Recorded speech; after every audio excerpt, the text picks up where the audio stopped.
चलिए, तो आज का हमारा जो डिस्कशन है that is about chemical bonding. देखिए, पहले मैं आप लोगों को ग्लिम्स दे देती हूँ कि इस केमिकल बॉन्डिंग चैप्टर में हम लोग क्या पढ़ेंगे, लेकिन उससे भी पहले आप लोग एक चीज समझ लीजिए कि जो केमिकल बॉन्डिंग चैप्टर है इकलौता एक ऐसा चैप्टर है that comprises of 80% of your inorganic chemistry. आपकी इनऑर्गेनिक केमिस्ट्री का 80% जो है, जो भी रीजनिंग होते हैं वो सारे के सारे केमिकल बॉन्डिंग के कॉन्सेप्ट से ही सॉल्व होंगे, और 20% ऑर्गेनिक केमिस्ट्री होती है रिएक्शंस के ऊपर, जो आप लेटर ऑन जब जब चैप्टर्स पढ़ेंगे तो आप लोग उससे स्टडी करेंगे, राइट। बट फिलहाल मेरा पॉइंट ये है कि ये इकलौता चैप्टर, क्योंकि 80% ऑफ इनऑर्गेनिक केमिस्ट्री को कंप्राइज करके चलता है, तो ये एक ऐसा चैप्टर है जो आपको कभी भी एनी केस लाइटली नहीं लेना। आप इस चैप्टर को बिल्कुल भी आसानी से लेट गो करके या फिर सोच रहे कि हाँ नहीं चल जाएगा काम, बिना पढ़े भी चल जाएगा, तो आप ऐसा बिल्कुल नहीं कर सकते, क्योंकि अगर आपने ऐसा करा तो आपका पूरा इनऑर्गेनिक केमिस्ट्री जो है लॉस हो जाएगा, ठीक है। Not just of class 11 but of class 12 also, right. तो this is going to be the most important chapter. हालांकि अगर हम आपके स्कूल करिकुलम वाइज देखें तो ये चैप्टर इतना बड़ा नहीं है, लेकिन अगर हम एंट्रेंस पॉइंट ऑफ व्यू से स्टडी करते हैं तो ये चैप्टर बहुत बड़ा है। इसको कराने में बहुत टाइम लगता है, क्योंकि इसमें बहुत सारी चीज़ें जो हमें जो है डिस्कस करनी होती है, right. So nevertheless we never care कि आपके स्कूल के लिए क्या है क्या नहीं है। जो आपके एनसीईआरटी या आपके स्कूल का पार्ट होगा उसे मैं बताती जाऊंगी कि ये आपके स्कूल में और ये आपके स्कूल का पार्ट नहीं है, बट हम लोग इस पूरे चैप्टर को thoroughly as a entrance point of view से जो है कवर करके चलेंगे। केमिकल बॉन्डिंग में जैसे आप जानते हैं कि हम लोग बात करेंगे केमिकल बॉन्ड्स की, क्योंकि नाम ही बता रहा है कि हम केमिकल करने वाले हैं। बट किस किस तरीके के केमिकल बॉन्ड्स हमारे पास हो सकते हैं? हमारे पास आयनिक बॉन्ड होते हैं जिसको हम लोग डिस्कस करेंगे, हमारे पास कोवेलेंट बॉन्ड्स होते हैं, हमारे पास कोऑर्डिनेट बॉन्ड होते हैं,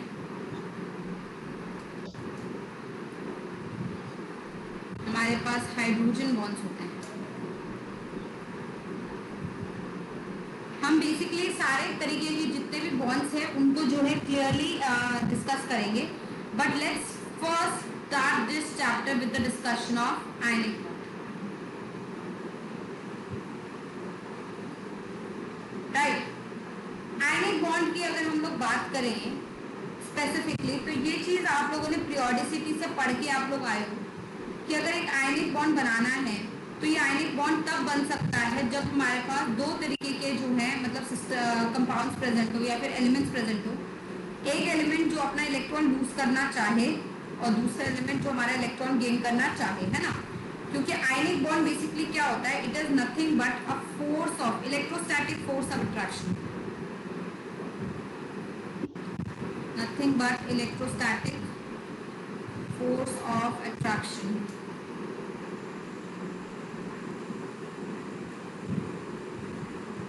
between a cation and an anion। Cation और एनायन के बीच में जो इलेक्ट्रोस्टैटिक फोर्स ऑफ अट्रैक्शन है उसी का दूसरा नाम क्या है, बॉन्ड। तो जब भी एक कैटायन एक एनायन के पास आ जाएगा ताकि इनके बीच जो भी फोर्स ऑफ अट्रैक्शन है वो मैक्सिमम हो, जब इनके बीच का फोर्स ऑफ अट्रैक्शन मैक्सिमम होगा उस टाइम पे ये कंपाउंड्स क्या बना रहे होंगे, आयनिक बॉन्ड्स। ये बात सबको क्लियर है? Yes ma'am. राइट।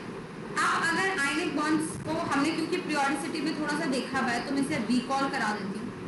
क्योंकि आपको एक कैटायन बनाना है, एक एनायन बनाना है, तो ऑब्वियसली आपके पास एक एलिमेंट ऐसा होना चाहिए जो इलेक्ट्रॉन लूज कर सके और दूसरा एलिमेंट ऐसा होना चाहिए जो इलेक्ट्रॉन गेन कर सके, है ना। तो हमारे पास काफी कैटायन वो होते हैं, जैसे NaCl। NaCl एक आयनिक कंपाउंड है।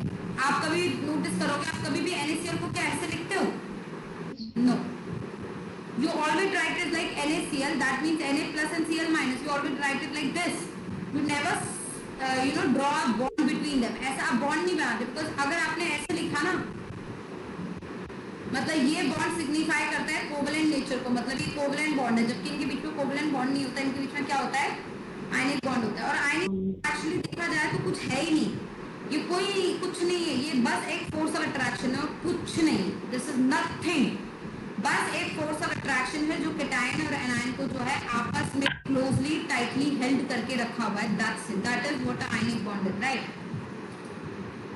तो अगर आयनिक बॉन्ड बनाना है तो what are the condition I should have in my mind कि कौन से कंपाउंड्स आयनिक बॉन्ड्स बनाएंगे, कौन से नहीं होंगे। तो अगर हम इस कंडीशंस का overview study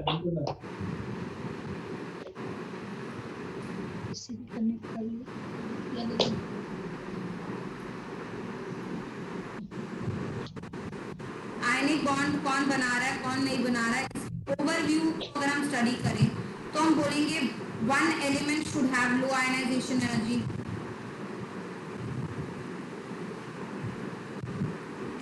another element should have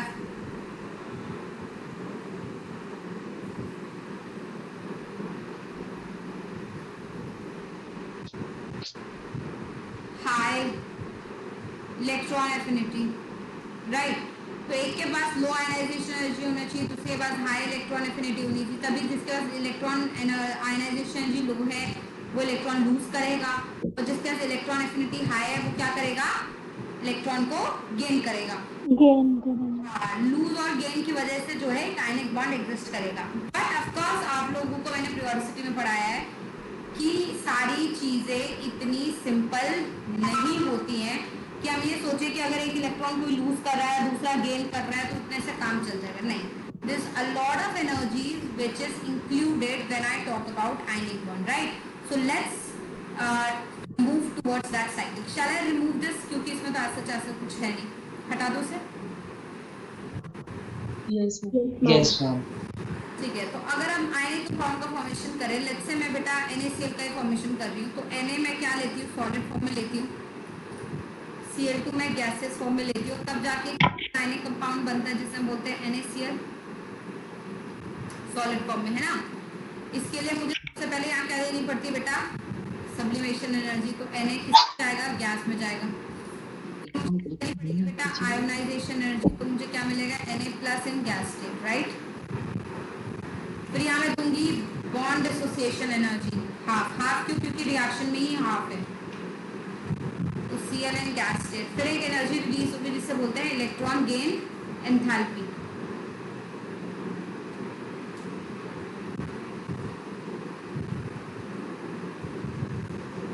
Cl- in gas state आएगा। अब Na+ एंड Cl- आपस में मिलके क्या बनाएंगे बेटा, NaCl, और इस प्रोसेस में एक एनर्जी रिलीज करेंगे जिसे हम लोग क्या बोलते हैं बेटा, लैटिस एनर्जी। तुम्हारी इन्वेस्टमेंट क्या होती है, sublimation plus ionization plus bond dissociation, और हमारा प्रॉफिट क्या होता है,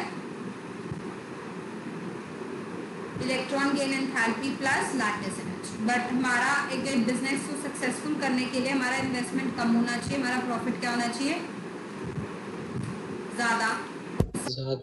plus ionization plus half of bond dissociation energy should be less than electron gain enthalpy and lattice energy। जब 1 करोड़ का इन्वेस्टमेंट करते हैं तो थोड़े से पैसे को नहीं देखते हैं, तो सब्लिमेशन एनर्जी और बॉन्ड डिसोसिएशन एनर्जी की वैल्यू कम होती है compare to ionization energy. Similarly electron gain affinity की वैल्यू कम होती है कंपेयर टू लैटिस एनर्जी। तो मेजर कंडीशन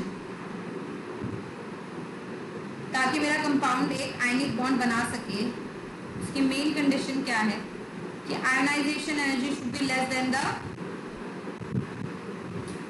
लैटिस एनर्जी।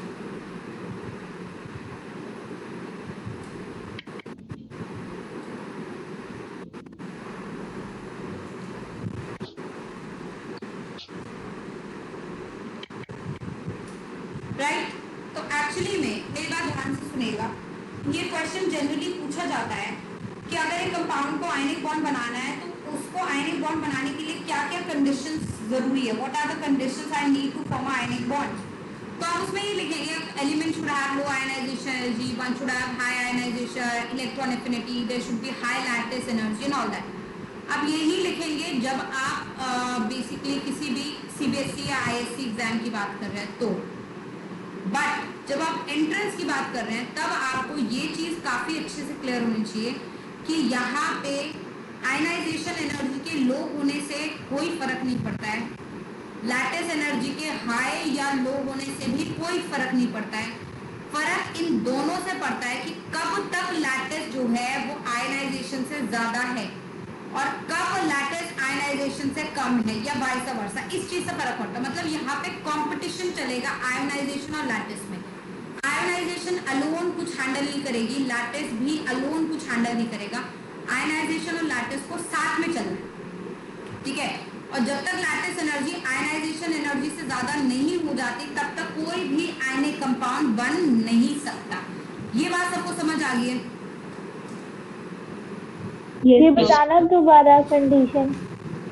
यही तो कंडीशन हमने पहले भी डिस्कस करी थी कि अगर आपका इन्वेस्टमेंट आपका कम होना चाहिए, प्रॉफिट आपका ज्यादा होना चाहिए। ये नहीं, हाँ, ये वाली नीचे वाली। ये हाँ, लैटिस एनर्जी यही से तो लेस लिखी है होनी मैंने, इसी चाहिए। का इंग्लिश फॉर्म में तो लिख दिया है यहाँ पे कि ionization should always be less than lattice. यही तो लिखा है यहाँ पे कि आयनाइजेशन को हमेशा कम होना चाहिए लैटिस एनर्जी से। मतलब आयनाइजेशन एनर्जी अलोन कुछ डिसाइड नहीं करेगी, जब तक वो लैटिस से कम है तब तक आयनिक कंपाउंड बनेगा।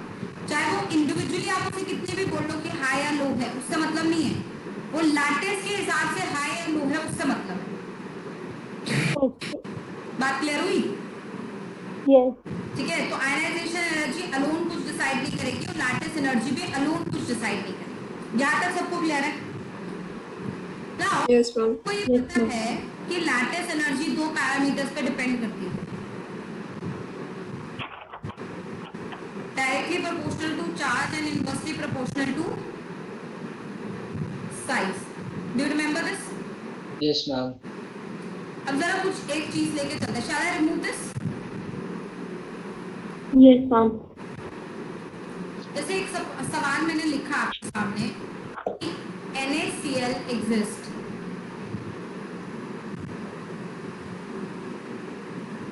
but NaCl2 does not, even though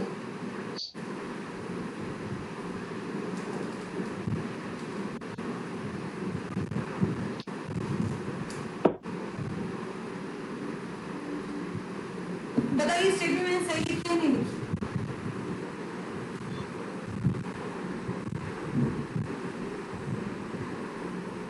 statement तो सही है कि NaCl एग्जिस्ट करता और NaCl2 एग्जिस्ट नहीं करता। और ये चीज भी सही है कि लैटिस एनर्जी NaCl2 से ज्यादा होगा NaCl से। क्यों ज्यादा होगा? क्योंकि NaCl2 में आप जान सकते हैं Na पे +2 चार्ज होगा और NaCl में Na पे क्या चार्ज होगा? Single charge.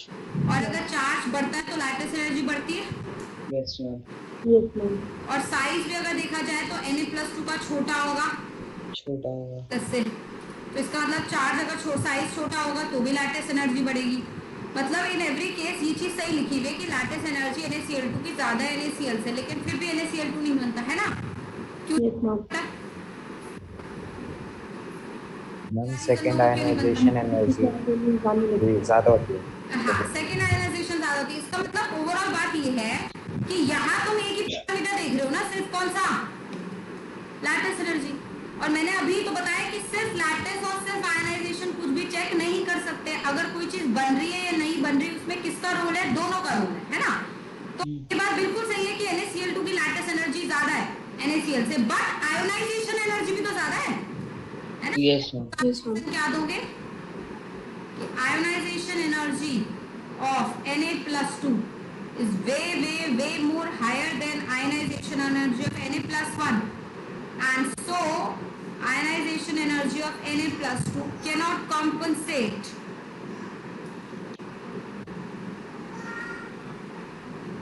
its high lattice energy। तो लैटिस कितनी भी हाई क्यों ना हो, बट आयनाइजेशन अगर उससे ज्यादा है तो इन्वेस्टमेंट आपका ज्यादा ही रहेगा प्रॉफिट से, and you can not form a compound. Do you understand the point?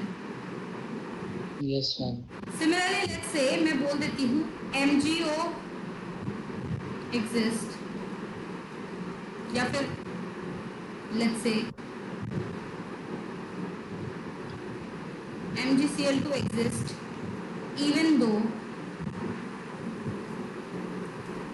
Mg+2 has highest ionization energy value, then Mg+1 but MgCl does not exist. अब इसमें क्या आंसर देंगे, अब इसमें क्या रीजन देंगे कि क्यों नहीं एग्जिस्ट। तो स्टेटमेंट सही है कि MgCl2 बनता है और आयनाइजेशन एनर्जी Mg+2 की ज्यादा ही होगी Mg+ से, नो डाउट। क्यों ज्यादा होगी, क्योंकि 2 इलेक्ट्रॉन निकालना हमेशा डिफिकल्ट है ना। सेकेंड आयनाइजेशन एनर्जी हमेशा ज्यादा ही होती है फर्स्ट से, तो डिफिकल्ट होगा। Yes, ma'am. बट फिर भी MgCl2 ही बनता है, MgCl नहीं बनता, क्यों? अब आपका आंसर क्या होगा, lattice energy. Lattice energy. Lattice energy of MgCl2 is higher than lattice energy of MgCl। तो आप सोच रहे हैं कि चीजें कितनी आसान है ना। आप एक पैरामीटर को बस जज नहीं कर रहे, आप साथ में कौन से पैरामीटर ले चल रहे हैं, 2 पैरामीटर लेके चल रहे हैं, तो कुछ बन रहा है या नहीं बन रहा। अगर वो एक पैरामीटर के हिसाब से सही है तो दूसरा पैरामीटर डोमिनेट है और डिसाइड कर रहा है कि क्या बनेगा क्या नहीं बनेगा। आप समझ पा रहे बात। तो चीजें बहुत सिंपल है, इतना कोई डिफिकल्ट नहीं है। बस ये आपको ध्यान रखना है कि हमेशा कंपटीशन रहता है, 2 कंपैरेबल चीजें होनी चाहिए हमेशा। आप बिना कंपैरिजन की कोई भी चीज डिस्कस नहीं कर सकते। Am I clear till now? तो कौन बनता है कौन नहीं बनता, इसके ऊपर सारा सवाल जो है ये बहुत सारे पैरामीटर्स पे डिपेंड करता है। जैसे AlCl3 बनता है, इवन दो आयनाइजेशन एनर्जी इस केस में क्या होगी, हाईएस्ट, बट ये क्यों बनेगा, because of lattice energy, as simple as that, right?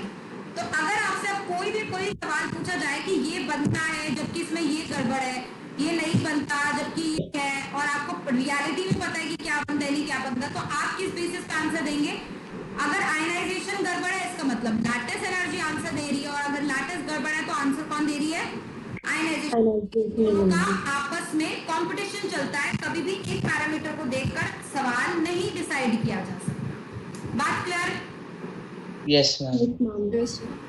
चलिए अब ये जो हमने यहाँ साइकिल ड्रॉ करी थी बेटा, आपने देखा था जस्ट हमने कि NaCl solid plus Cl2 gas हमने लिया और NaCl सॉलिड बनाया।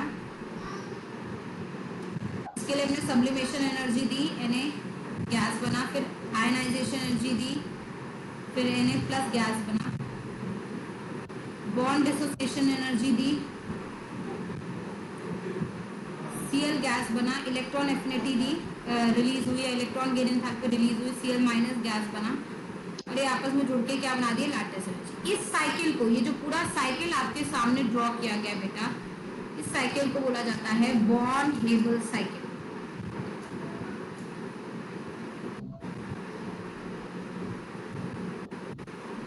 और आप ये बॉर्न हेबर साइकिल किसी भी आयनिक कंपाउंड की फॉर्मेशन के लिए जो है लिख सकते हैं। फॉर एग्जांपल लेट्स से मैं MgO के लिए लिखती हूँ, तो Mg में किस में लूंगी बेटा, सॉलिड स्टेट में, ऑक्सीजन में किस में लूंगी बेटा, गैस स्टेट में, और ये जाके क्या बनाएगा, MgO किस फॉर्म में बेटा, सॉलिड फॉर्म में। लेकिन सबसे पहले हम यहाँ क्या देंगे, सब्लिमेशन एनर्जी,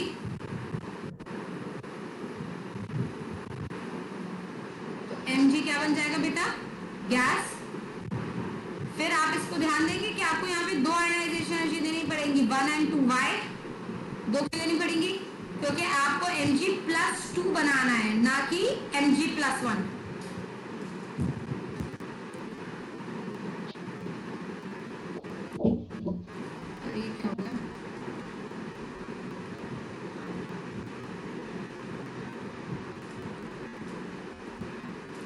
यस, क्योंकि आपको यहाँ पे क्या बनाना है बेटा, Mg+2 बनाना है, ना कि Mg+1। तो आपको 2 आयनाइजेशन एनर्जी देनी पड़ेंगी, 1 ताकि Mg+1 बने, फिर आयनाइजेशन एनर्जी 2 ताकि Mg+2 बने, है ना।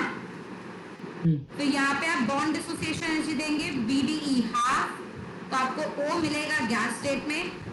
फिर यहाँ पे आप देख पा रहे हैं कि आपको 2 इलेक्ट्रॉन एफिनिटी देना पड़ेगा, एक इलेक्ट्रॉन गेन एंथैल्पी आप देंगे तो O माइनस बनेगा, फिर दूसरी इलेक्ट्रॉन गेन एंथैल्पी प्लस में आएगी तो O -2 बनेगा।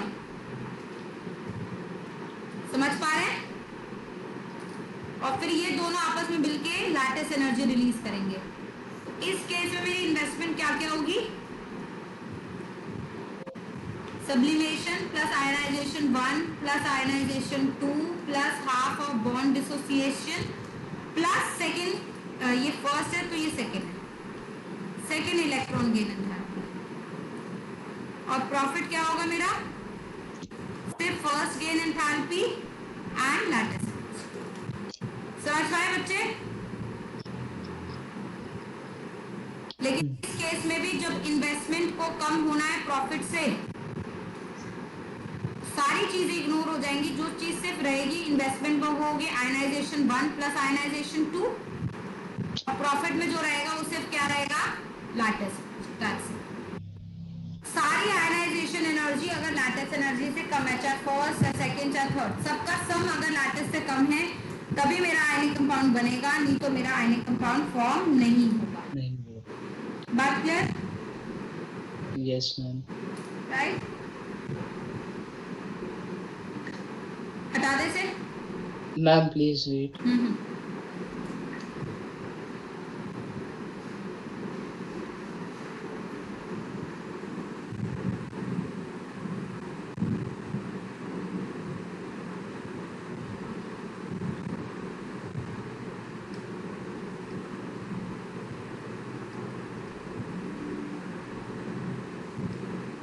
Ma'am ma'am electron gain enthalpy of 2 EgE2 बड़ा नहीं होगा?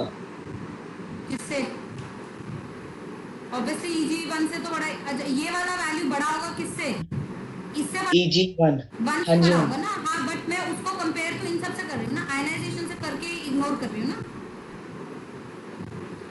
तो मैम इन्वेस्टमेंट में हम कोई भी वैल्यू को एक्सेप्ट आयनाइजेशन, वो आयनाइजेशन के रिलेटिवनेस में करेंगे कंपेयर। नहीं, इट्स नॉट आयनाइजेशन रिलेटिवनेस में, बट वैल्यूज जब इन सबकी देखी जाती है ना, तो आयनाइजेशन एनर्जी की वैल्यू Eg2 से तो हमेशा बड़ी रहती है, ऐसा देखा जाता है, इसलिए। Okay ma'am. Ma'am done. Done. Yes ma'am. तो यहाँ तक हमारी बात क्लियर होगी, है ना? अब आगे चलते हैं। तो अब आप बॉर्न हेबर साइकिल किसी के लिए भी लिख सकते हैं, बट पॉइंट सिर्फ इतना है, देखिए कोई आपको नहीं बोल रहा बॉर्न हेबर साइकिल लिखने के लिए, कुछ नहीं होगा, कुछ नहीं पूछेंगे इनसे। बस बात यह है कि आपको कंसेप्ट पकड़ में आना चाहिए कि क्या बनता है और क्या नहीं बनता है। इसका कंसेप्ट आपको समझ आना चाहिए कि एक पैरामीटर को देख के कोई भी चीज डिसाइड नहीं की जा सकती। राइट, बात समझ आ गई। अब आते हैं कुछ प्रॉपर्टीज ऑफ आयनिक कंपाउंड्स पे।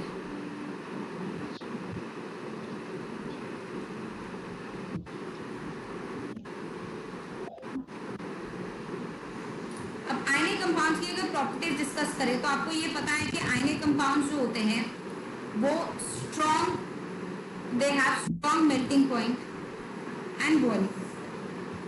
उनका मेल्टिंग पॉइंट और बॉइलिंग पॉइंट काफी हाई होता है, बहुत strong melting point boiling point होता है, या फिर हाई लिख लीजिए, मेल्टिंग पॉइंट और बॉइलिंग पॉइंट होता है, क्योंकि इनके पीछे फोर्स ऑफ अट्रैक्शन क्या है, काफी ज्यादा अच्छा है, काफी strong force of attraction exist कर रहा है। They are soluble in aqueous medium.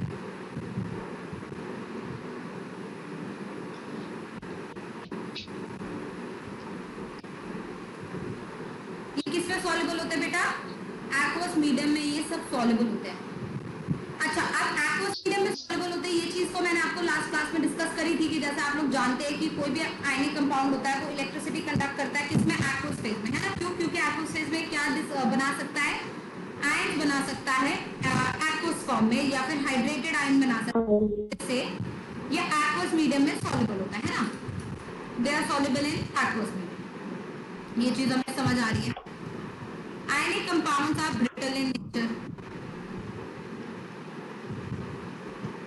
ये मेलिएबल और डक्टाइल नहीं होते हैं, ये ब्रिटल होते हैं, ये टूट जाते हैं। इनका एक स्पेसिफिक 3 डायमेंशनल स्ट्रक्चर होता है। They have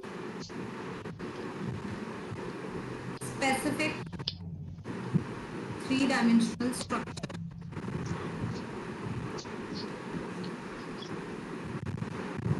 known as crystal lattice।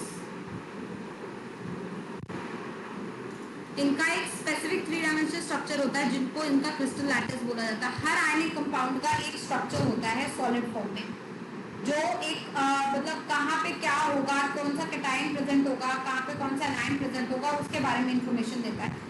But इसका स्पेसिफिक 3 डायमेंशनल स्ट्रक्चर जो है ये हम लोग जो है क्लास 12 में डिस्कस करेंगे। ये क्लास 12 का टॉपिक है, बस मैं आपको बता रही हूँ एज अ कैरेक्टरिस्टिक, आपको बता रही हूँ कि इन सबका एक परफेक्ट 3 डायमेंशनल स्ट्रक्चर एग्जिस्ट करता है। अभी के लिए जो पॉइंट मेरे लिए काफी इंपॉर्टेंट है वो ये है, ये वाले 2 पॉइंट्स जो है मेरे पास स्टार्टिंग के, ये काफी इंपॉर्टेंट है मेरे पास अगर मैं केमिकल बॉन्डिंग वाला चैप्टर जो डिस्कस कर रही हूँ, कि इनके मेल्टिंग पॉइंट और बॉइलिंग पॉइंट हाई होते हैं और ये एक्वस मीडियम में डिसॉल्व करते हैं, ठीक है, ये बात आप ध्यान रखेंगे। अब जरा इधर आइए, क्योंकि मैंने इनकी सॉल्युबिलिटी की बात करी है कि ये एक्वस मीडियम में सॉल्युबल होते हैं, तो जरा सॉल्युबिलिटी ऑफ आयनिक कंपाउंड्स को डिस्कस कर लें। मैम, हाँ जी, ma'am, can you please explain 3 and 4 point again? I lost my internet connection. They have specific 3 dimensional structure में मैं बस इतना बता रही थी कि इन सबका एक 3 डायमेंशनल स्ट्रक्चर होता है कि किसका कैटायन कौन सी पोजीशन पे प्रेजेंट है, एनायन कौन सी पोजीशन पे प्रेजेंट है, जो वो बताता है। बट क्या हमारा मेजरली स्ट्रक्चर किसका कैसा होता है वो हम लोग क्लास 12th में डिस्कस करेंगे under the chapter of solid state. मैंने इतना बताया, केमिकल बॉन्डिंग के लिए मुझे सिर्फ ये वाले 2 पॉइंट्स जो है वो इम्पोर्टेंट है। First two. First Okay, ma'am. तो सॉल्युबिलिटी ऑफ आयनिक कंपाउंड्स की अगर मैं बात करूं, मैंने आपको बोला आयनिक कंपाउंड एक्वस मीडियम में डिसॉल्व करते हैं, तो लेट्स सपोज एक आयनिक कंपाउंड है M+A- सॉलिड। जब आप इसे पानी में डिसॉल्व करोगे, एक्सेस ऑफ वाटर में डिसॉल्व करोगे, तो ये M+ क्या बना देगा, एक्वस, और A- भी क्या बना देगा, एक्वस। यही होता है रिएक्शन, है ना, डिसोल्यूशन ऑफ आयनिक कंपाउंड का।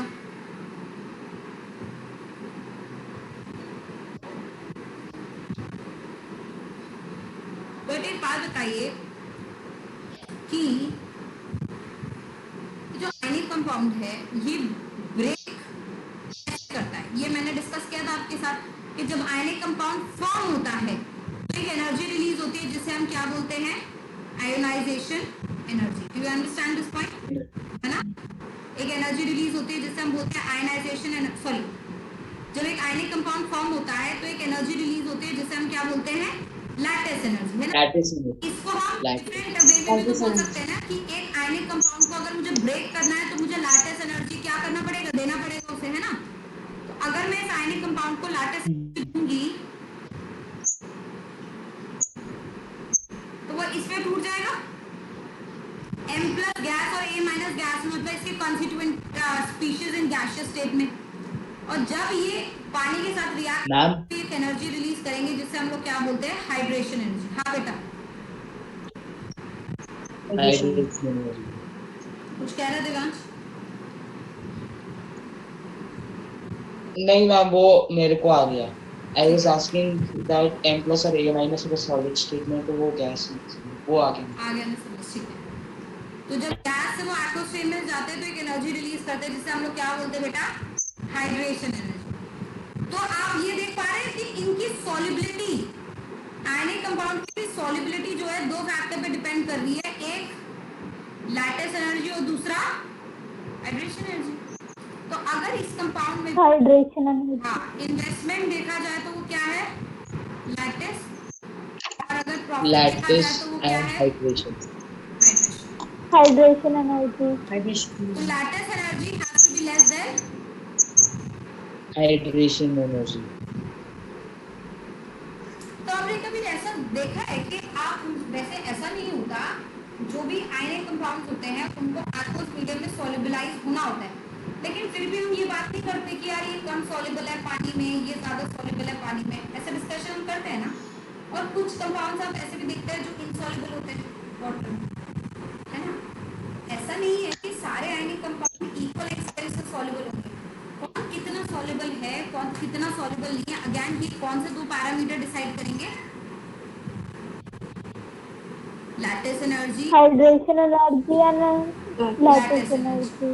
तो हमेशा जब तक हाइड्रेशन एनर्जी लैटिस एनर्जी को कॉम्पनसेट कर रही है तब तक तो मेरा कंपाउंड सॉल्युबल हो रहा है, और जब मेरी हाइड्रेशन एनर्जी कॉम्पनसेट नहीं कर पाएगी लैटिस को, या फिर मैं उल्टे डायरेक्शन में बोल दूं कि जब मेरी लैटिस हाइड्रेशन से ज़्यादा हो जाएगी तब मेरा कंपाउंड आयनिक कंपाउंड जो है वो एक्वस मीडियम में सॉल्युबल नहीं होगा या फिर कम होगा। Am I clear till now? Yes ma'am. Right?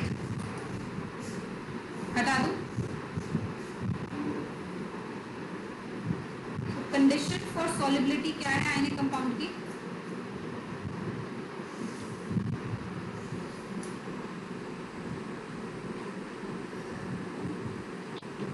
Nature of solubility of ionic compound,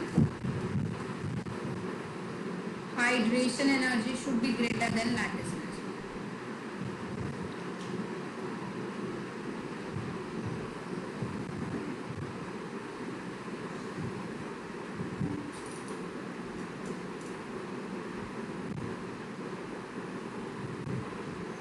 अगर हाइड्रेशन एनर्जी लैटिस एनर्जी से ज्यादा है तभी मेरा आयनिक कंपाउंड क्या होगा, सॉलिबलाइज होगा, अदरवाइज मेरा आयनिक कंपाउंड सॉलिबलाइज नहीं होगा। बट क्या आप ये बात जानते हैं कि लैटिस एनर्जी और हाइड्रेशन एनर्जी दोनों ही एक ही पैरामीटर पे डिपेंड करते हैं, वो yes ma'am, charge and size. Charge and size of ion. तो अब किसको देखना है और किसको नहीं देखना, कौन सा पैरामीटर डोमिनेट होगा और कौन सा नहीं होगा, ये मैं आप लोगों को बताऊंगी। बट फिलहाल के लिए आप इतना ध्यान रखिए। Is that clear till now? Yes ma'am. ठीक है। अब नेक्स्ट चीज जो मैं आप लोगों को बताने वाली हूँ वो एक तरीके से देखा जाए तो पूरे आयनिक कंपाउंड का सबसे इम्पोर्टेंट पार्ट है। ये आपको किसी किताब में, किसी बुक में नहीं मिलने वाला। नो मैटर आप कोई भी कितनी भी अच्छी बुक फॉलो कर लें, किसी भी बुक में नहीं मिलेगा। ये एक तरीका मैंने बनाया है आप लोगों को समझाने के लिए, ताकि हम लोग इन सारी चीजों को याद कर सकें, और ये सारी चीजें काफी इम्पोर्टेंट है। क्या है पहले ये बता देती हूँ। हम लोग अब डिस्कस करने वाले हैं, सबसे पहली चीज जो डिस्कस करेंगे वो होगा thermal stability of ionic compounds.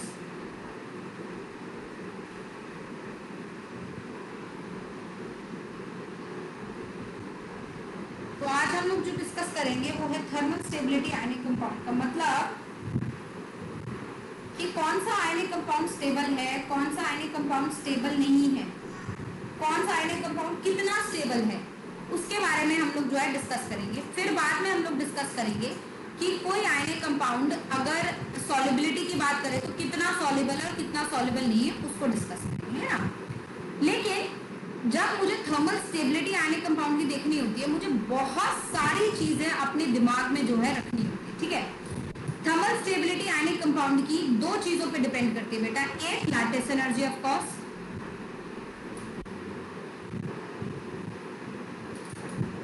ठीक है। जितना ज्यादा लैटिस एनर्जी होगा उतनी ज्यादा कंपाउंड की थर्मल स्टेबिलिटी होगी। क्या आप ये बात समझ पा रहे हैं?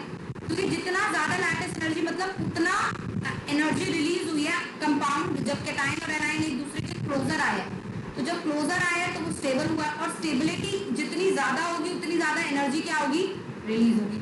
तो ये बात क्लियर हो जाती है कि लैटिस एनर्जी जितनी ज्यादा होगी थर्मल स्टेबिलिटी उतनी ही क्या होगी, ज्यादा होगी। ये बात सही है?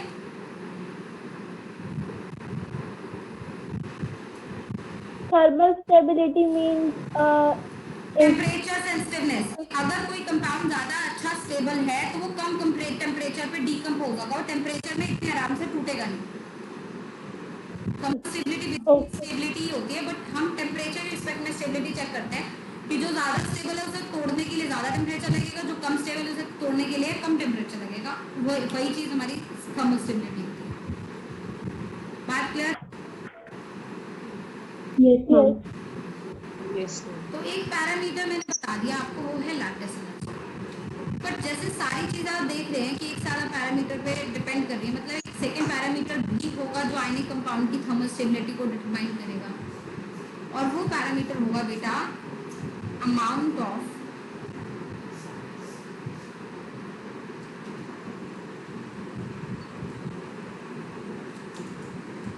Covalent character in ionic compound. Now what is this parameter?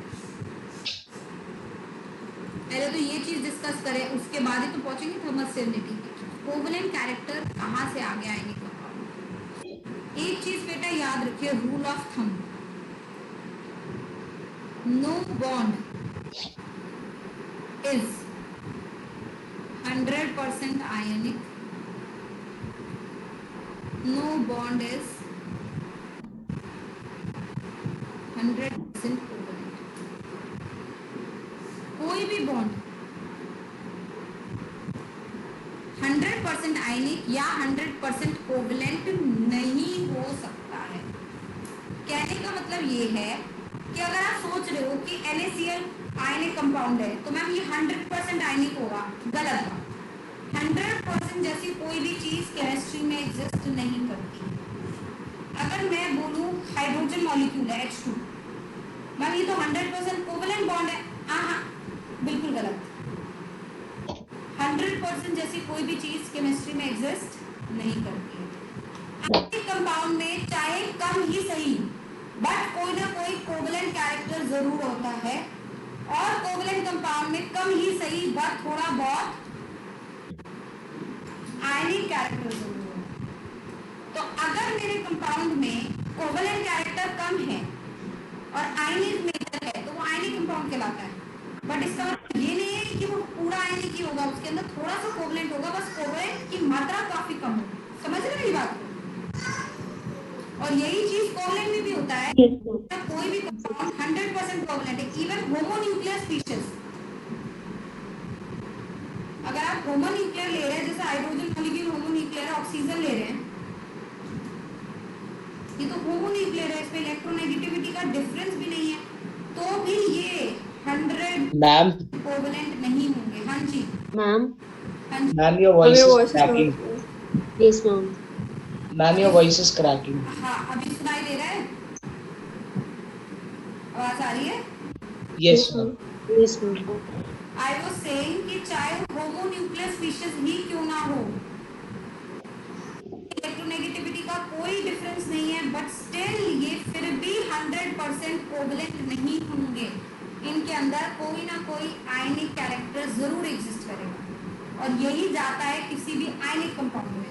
चाहे कोई भी आयनिक कंपाउंड कितना भी अच्छा क्यों ना हो, उसके अंदर कोई ना कोई कोवेलेंट कैरेक्टर जरूर एग्जिस्ट करता है। बात समझ आए? ऐसे भी हो सकता है अगर आयनिक हो और उसके अंदर थोड़ा बहुत कोऑर्डिनेट बॉन्ड हो। कोऑर्डिनेट बॉन्ड तो अभी मैंने पढ़ाया नहीं। कोऑर्डिनेट बॉन्ड भी बेटा वैसे कोवेलेंट बॉन्ड ही होता है, तो वही चीज नहीं होगी कि अगर आयनिक है और उसके अंदर कोवेलेंट कैरेक्टर है। Coordinate is a covalent bond itself. बात क्लियर है? ये कोई भी बॉन्ड मैम 100%। हाँ जी, मैम आयनिक बॉन्ड में कोवैलेंसी क्यों आती है, जो मतलब बता थोड़ी दूं, यही परसेंटेज तो अभी डिस्कस करने का टॉपिक है ना, यही अभी हमें डिस्कस करना है। अभी के लिए जो बस मैंने बताया वो बस इतना है कि आयनिक के अंदर कोवेलेंट सी होती है और कोवेलेंट कंपाउंड के अंदर आयनिक कैरेक्टर होता है। ये सबको क्लियर है? अब क्यों होता है उसको भी हम डिस्कस करने वाले हैं ना। यहाँ तक क्लियर है सबको? चलिए यस मैम। डिस्कस करते हैं कि कोवेलेंसी क्यों आती है, क्या ऐसा क्या जरूरत होगी कि कोवेलेंट कैरेक्टर आ गया।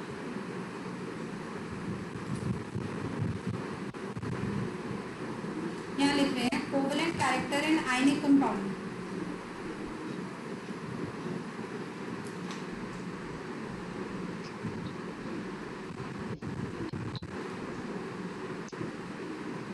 कंपाउंड इज एक्सप्लेन्ड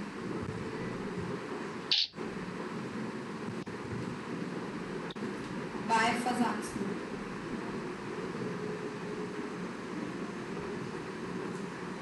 फजान्स रूल ने एक्सप्लेन करा है कि किस तरीके से कोवेलेंट कैरेक्टर एग्जिस्ट करता है आयनिक कंपाउंड। अब बड़े ध्यान से सुनेंगे इस बात को बेटा। मैंने आपको बोला था कि केटायन जो होता है और ये एनायन जो है, केटायन और एनायन के बीच का जो फोर्स ऑफ अट्रैक्शन है, ये आयनिक कंपाउंड है ना। But in general can you not always, in general आपको ये पता है कि केटायन का साइज छोटा होता है किससे? एनायन से, है ना। तो अगर ये केटायन एनायन के करीब जाएगा तो ये केटायन एनायन के इस क्लाउड को अट्रैक्ट करेगा अपनी तरफ। अब एक बात पकड़, मेरी बात ध्यान से सुनना। हम हमेशा एक आइडियल केस लेते हैं। आइडियल केस क्या होता है कि ये केटायन, ये एनायन, इनके बीच का फोर्स ऑफ अट्रैक्शन जो है और मैक्सिमम है r डिस्टेंस पे, और ये इन दोनों ने क्या बना दिया? Ionic compound. हम एक ये आइडियल केस लेते हैं, बट हर चीज आइडियल नहीं होती ना। अब होगा क्या, जरा ध्यान से देखना। केटायन का साइज क्योंकि बहुत छोटा होता है, तो कंपैरेटिवली इन जनरल एनायन से, तो केटायन के अंदर इफेक्टिव न्यूक्लियर चार्ज ज्यादा होगा, ब्लड इफेक्ट ज्यादा होगा उसका। तो उस वो जो है एनायन के इलेक्ट्रॉन क्लाउड को अपनी तरफ क्या करेगा? खींचेगा। तो उस खींचने से आप देख पा रहे हैं यहाँ क्या हो रहा है? एनायन का इतना एरिया या इतना वॉल्यूम जितना केटायन खींच पा रहा है, वो केटायन की तरफ जो है शिफ्ट हो जाता है, लाइक दिस। अब इसको ऐसे समझ लीजिए कि लेट्स से ये एक बच्चा है जो छोटे साइज का है और ये रही उसके मदर या फादर है ना जो बड़े साइज के। तो ऑब्वियसली हाइट डिफरेंस होता है बच्चे में और मदर में। तो आप जब बच्चा आपको बुलाना चाहता है ना, तो वो आपसे हाइट में तो बहुत दूर होता है, लेकिन वो आपको बुलाने के लिए आपने नोटिस करा बच्चा ऐसे आपके हाथ या पैर या कपड़ा जो भी उसके अप्रोच में आता है उस चीज को पकड़ता है कि मेरी बात सुनो मेरी बात सुनो, ऐसे नहीं बोलता। एग्जैक्टली वही वाला केस है कि केटाइन का साइज छोटा है, एनाइन का साइज बड़ा है। अब केटाइन अगर एनाइन को अट्रैक्ट करेगा तो ये सिर्फ उतने ही पोर्शन को सफिशिएंट अट्रैक्ट कर पाएगा जितने पे वो अपना अट्रैक्शन मार पा रहा है। और जब उतने पोर्शन को स्ट्रांगली अट्रैक्ट करेगा तो उतना पोर्शन केटाइन की तरफ क्या हो जाएगा, खिंचता जाएगा। और उस खिंचने की वजह से ये जो एनायन है इसमें यहाँ क्या हो जाएगा, डिस्ट्रॉशन ऑफ इलेक्ट्रॉन क्लाउड। यहाँ क्या हो जाएगा बेटा, डिस्टॉर्शन। Electron cloud. तो इस डिस्ट्रॉशन की वजह से ऐसा देखा जाता है कि केटाइन और एनाइन का इलेक्ट्रॉन क्लाउड आपस में मर्ज कर जाता है, टच हो जाता है। और इस टचिंग की वजह से एक तरीके से इलेक्ट्रॉन की शेयरिंग हो सकती है या पॉसिबल हो सकती है, जिस वजह से मेरे एलिमेंट के अंदर क्या एग्जिस्ट करने लगता है, कोवेलेंट कैरेक्टर। क्योंकि आयनिक, देखो मैंने आपको पहले बताया आयनिक में कोई बस इलेक्ट्रॉन ट्रांसफर हुआ है ना, केटाइन ने इलेक्ट्रॉन लूज करा, एनाइन ने लिया, लेकिन ये आपस में चिपके हुए नहीं है। इन दोनों के बीच में डिस्टेंस है, there is a internuclear distance that is existing. और उस इंटरन्यूक्लियर डिस्टेंस ऐसा डिस्टेंस है जिसपे इनके बीच में फोर्स और अट्रैक्शन मैक्सिमम है ना। जब आप ये कहते हो ना कि Q पॉजिटिव और Q नेगेटिव के बीच में फोर्स और अट्रैक्शन मैक्सिमम है, तो ये दोनों एक चाहे मिनिमम ही सही बट एक इंटरन्यूक्लियर डिस्टेंस तो रखते ही है अपने बीच में, कोई ना कोई डिस्टेंस तो इनके बीच में होता ही है। बट अब ये डिस्टेंस जो है इस अट्रैक्शन की वजह से या इस डिस्ट्रॉशन की वजह से खत्म होके ओवरलैपिंग जैसा कुछ मुझे यहाँ नजर आता है। ओवरलैपिंग के चांसेस बढ़ जाते हैं जिस वजह से मॉलिक्यूल के अंदर क्या एग्जिस्ट करना लगता है, कोवेलेंट कैरेक्टर।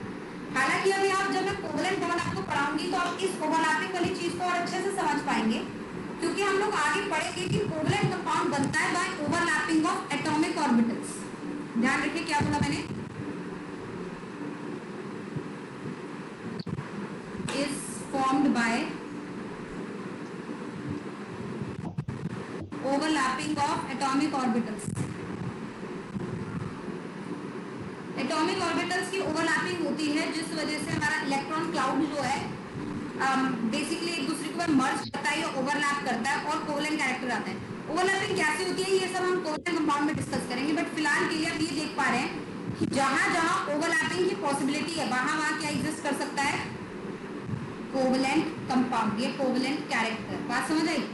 तो आयनिक कंपाउंड के अंदर कोवेलेंट कैरेक्टर इसलिए एग्जिस्ट करता है क्योंकि आयनिक कंपाउंड में केटाइन का छोटा साइज होने के नाते मेजर केसेस में केटाइन का न्यूक्लियर चार्ज बहुत ज्यादा हो जाता है, जिस वजह से एनाइन का इलेक्ट्रॉन क्लाउड क्या हो जाता है, डिस्ट्रॉय हो जाता है। This distortion of electron cloud may lead to overlapping and this overlapping will lead to the covalent character.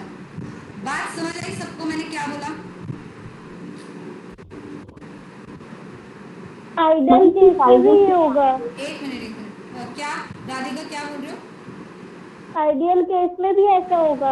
Ideal cases नहीं, आइडियल केसेस वैसे तो देखो आइडियल कुछ होता ही नहीं है कॉल आइडियल केस। सारे केसेस ऐसे ही होते हैं, क्योंकि मैंने तभी बोला अगर कोई आइडियल केस होता तो 100% आयनिक कंपाउंड बनता ना, बट आयनिक कंपाउंड कभी भी 100% नहीं होता, मतलब आइडियल केस नहीं होता। बट हम जब आयनिक कंपाउंड बना रहे होते हैं तो हम मान लेते हैं कि केसेस आइडियल है, बट एज सच कोई आइडियल केस एग्जिस्ट नहीं करता। ठीक है, और क्या कौन पूछ रहा था, कुछ पूछ रहा था कोई?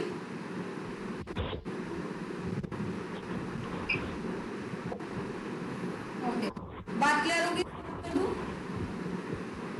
और डिस्टॉर्शन का मीनिंग मर्जिंग होता है, मर्ज हो रहा है। डिस्टॉर्शन का मीनिंग, डिस्ट्रॉशन का मतलब खराब हो जाना। ये इलेक्ट्रॉन क्लाउड अपना नॉर्मल शेप से चेंज हो गया ना, डिस्टॉर्टेड हो गया, शेप चेंज हो जाना, खराब हो जाना। ओके बात समझ आ गई सबको? देवांगी क्लियर है बात? Yes ma'am. ओके, देवांशी को क्लियर है?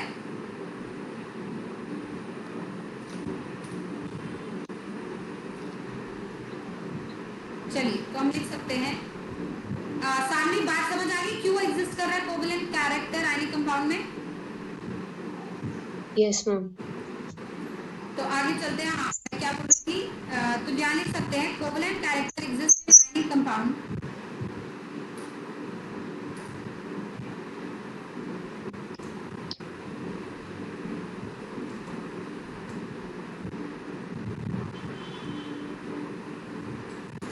because cation has a tendency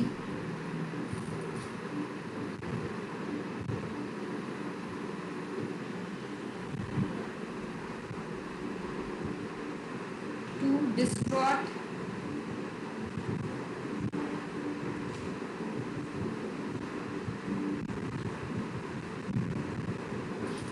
covalent compound because ionic compound में cation has a tendency to distort the electron cloud of anion. This distortion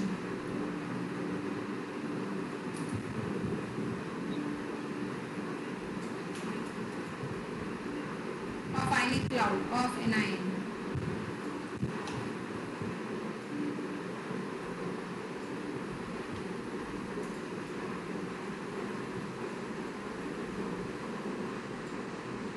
is known as polarization of anion. हमने क्या बोला?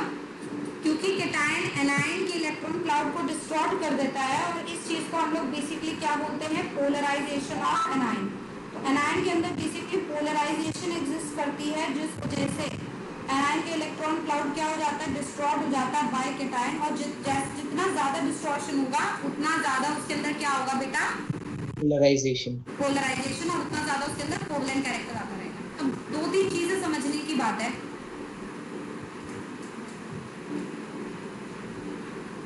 ये cation ये anion, मैंने आपको बोला कि केटायन अट्रैक्ट करेगा एनायन के इलेक्ट्रॉन क्लाउड को जिस वजह से एनायन का इलेक्ट्रॉन क्लाउड डिस्टॉर्ट हो जाएगा। मतलब केटायन का ऐसा रहा और एनायन का ऐसा इलेक्ट्रॉन क्लाउड थोड़ा डिस्टॉर्टेड सा हो गया है ना।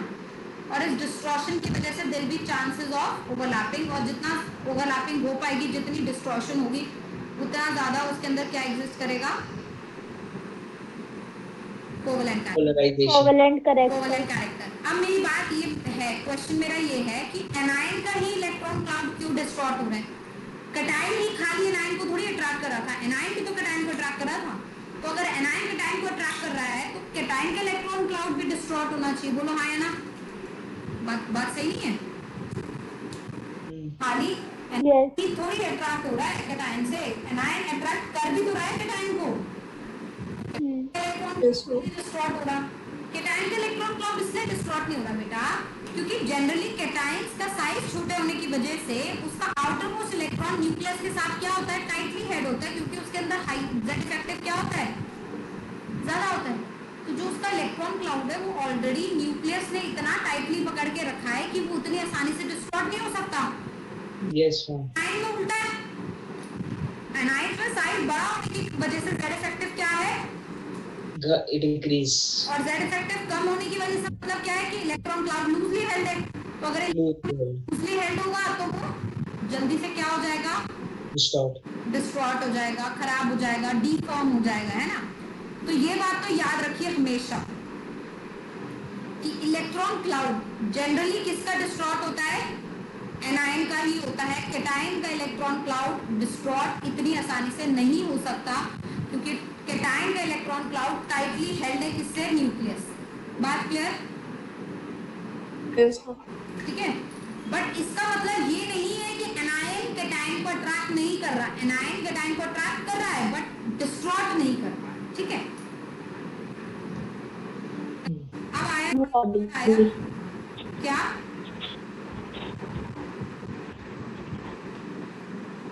एक चीज आई मुझे समझ, polarization of anion. Polarization of anion क्या था? कि ability of anion to get distorted.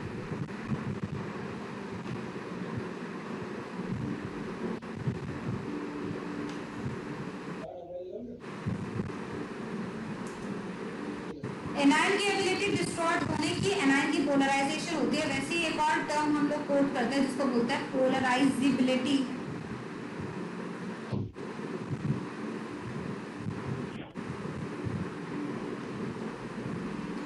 Of This is ability of cation to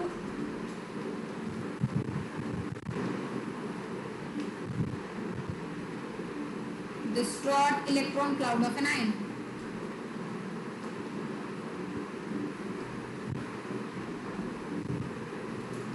तो एनायन की एबिलिटी खराब होने की और केटायन की एबिलिटी इसको खराब करने की, ये दो डिफरेंट चीजें हैं। एनायन की एबिलिटी कि वो अपना आपका डिस्ट्रॉशन कर सके वो होती है उसकी पोलराइजेबिलिटी, पोलराइजेशन, और केटायन की एबिलिटी कि उसको पोलराइज कर सके वो क्या कहलाती है, उसकी पोलराइजेबिलिटी, राइट। या फिर हम इसको बोल सकते हैं पोलराइजिंग पावर।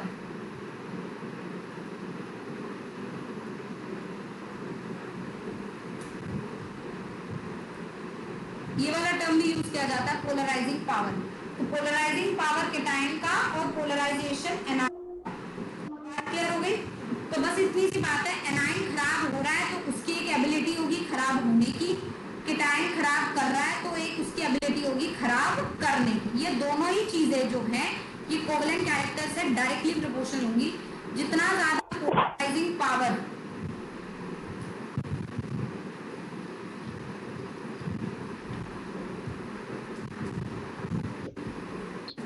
जितना ज्यादा पोलराइजिंग पावर होगा केटायन का उतना ज्यादा ही मेरा उसके अंदर क्या होगा, कोवलेंट कैरेक्टर। और जितना ज्यादा कोवलेंट कैरेक्टर है या फिर उल्टे वर्ड्स में बोला जाए उतना ज्यादा ही एनायन का क्या हो रहा होगा, पोलराइजेशन। तो चाहे एनायन का पोलराइजेशन हो चाहे उसकी पोलराइजिंग पावर हो, ये दोनों ही चीजें डायरेक्टली प्रोपोर्शनल होंगी किसकी, कोवलेंट कैरेक्टर की। कोवलेंट कैरेक्टर हम इस बेसिस पे देखेंगे कि आयनिक कंपाउंड में केटायन की पोलराइजिंग पावर और एनायन का पोलराइजेशन का एक्सटेंट क्या है। बात समझ आई बेटा सबको? Yes. Shall I remove this?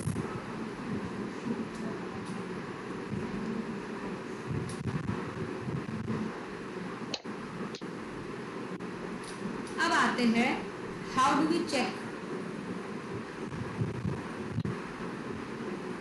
Polarising power of cation.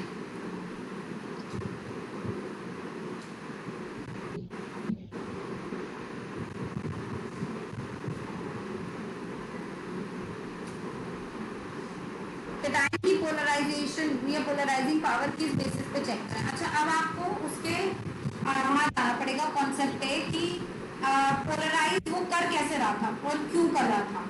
वो पोलराइज इसलिए कर रहा था क्योंकि उसका जेड इफेक्टिव क्या था, ज्यादा था, जिस वजह से वो इलेक्ट्रॉन क्लाउड को क्या कर पा रहा था, खराब कर पा रहा था। तो एक बात बताइए, केटायन का साइज जितना छोटा होगा उसका जेड इफेक्टिव उतना ही ज्यादा नहीं होगा। Yes, ma'am. और उसका जेड इफेक्टिव जितना ही ज्यादा होगा उतना ही अच्छे से वो क्या कर पाएगा, Polarize anion. Polarization of anion क्या होगा, उतना ही ज्यादा होगा, इजंट इट? Yes, ma'am. ये होगा ना। तो साइज ऑफ केटायन जैसे जैसे घटता जाएगा, पोलराइजेशन एनायन तो बढ़ता जाएगा, वैसे ही मेरा कोवलेंट कैरेक्टर भी क्या होता जाएगा, Covalent characters बढ़ता increase. जाएगा। या फिर दूसरे तरीके से देखा जाए चार्ज के बेसिस पे, चार्ज ऑफ केटायन जितना ज्यादा पॉजिटिव चार्ज होगा केटायन में, मतलब उतना ही छोटा उसका साइज है। तो जितना छोटा उसका साइज है उतना ही ज्यादा उसका जेड इफेक्टिव है और उतना ही ज्यादा उसका क्या होगा, कोवलेंट कैरेक्टर। बोले हाँ या ना? जितने छोटे हैं। क्या ये दोनों बात समझ आई? सेकंड पॉइंट बताना एक बारी। केटायन का साइज, केटायन के ऊपर जितना ज्यादा पॉजिटिव चार्ज होगा उतना साइज ही उसका छोटा होगा बेटा, और जितना साइज उसका छोटा होगा उतना ही ज्यादा उसका जेड इफेक्टिव होगा। जितना ज्यादा उसका जेड इफेक्टिव होगा उतना स्ट्रांगली वो एनायन को खींचेगा और उतना ज्यादा ही उसके अंदर क्या होगा बेटा, कोवलेंट कैरेक्टर। ठीक है बात? हाँ राधिका, क्लियर? यस तो इसका मतलब मैं बोल सकती हूँ कि Yes. कोवलेंट कैरेक्टर जो है डायरेक्टली प्रोपोर्शनल है चार्ज ऑफ केटायन के और इनवर्सली प्रोपोर्शनल है किसके, size of cation, isn't it? सही है। Yes. और वहीं पे अगर मैं देखूं पोलराइजेशन ऑफ एनायन, देन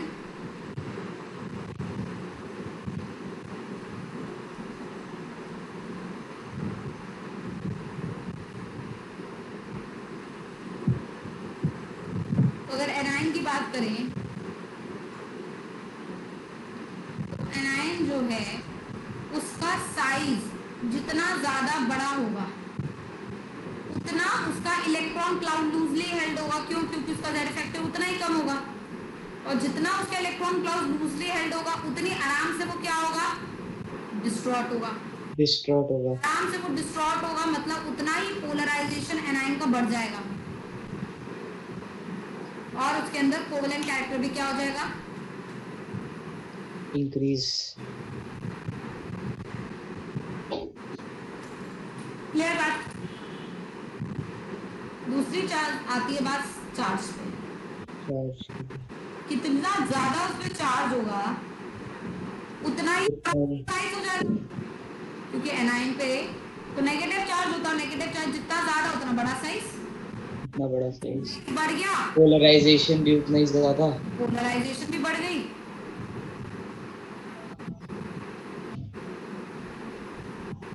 और कोवेलेंट कोवेलेंट कैरेक्टर कैरेक्टर भी उतना ज्यादा हो गया, है ना? increases.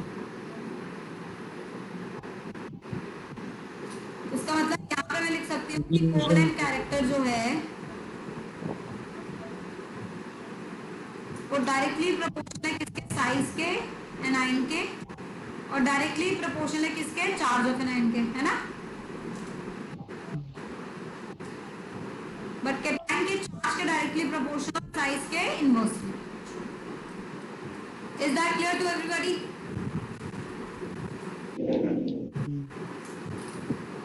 चलो थोड़ा एग्जांपल देख के तौर पे चलते हैं।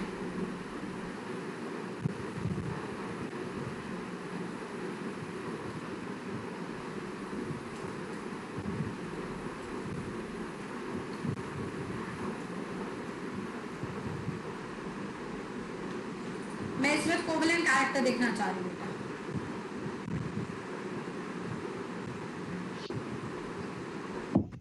तो क्या आप देख पा रहे हैं इसमें एनायन सेम है और चार्ज भी सबके ऊपर सेम है, मतलब कैटायन का साइज मेजर रोल प्ले करेगा।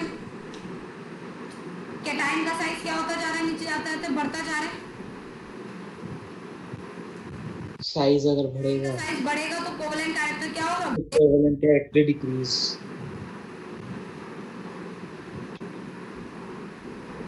मतलब सबसे ज्यादा कोवेलेंट कौन होगा, LiCl, then NaCl, KCl, RbCl and CzCl। बोलो बात क्लियर है? मैम हाँ जी। तो मैम आयनिक कंपाउंड स्टेबल किसका ज्यादा होगा? ये अभी हम देखेंगे ना कि हमें फजान रूल देखना है या वो लैटिस एनर्जी देखनी है, क्योंकि लैटिस एनर्जी का भी ऑर्डर ये है ना? Yes ma'am. रोल का भी ये है। अब लैटिस एनर्जी बढ़ती है तो स्टेबिलिटी बढ़ती है, बट कोवेलेंट कैरेक्टर घटता है तो स्टेबिलिटी बढ़ती है। तो स्टेबिलिटी के ऊपर अभी आएंगे हम, 2 मिनट रुक जाओ कि वहां मैं तुम्हें केसेस बना के बताऊंगी कि कौन से केस में क्या देखना है, बट फिलहाल तुम ये बस चेक करो कि तुम्हें कोवेलेंट कैरेक्टर पता करना आ रहा है नहीं आ रहा है ना? कोवेलेंट कैरेक्टर समझ आ गया सबको? Yes ma'am. ये बताइए,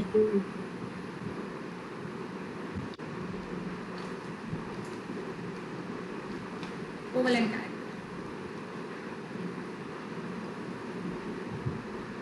बताइए।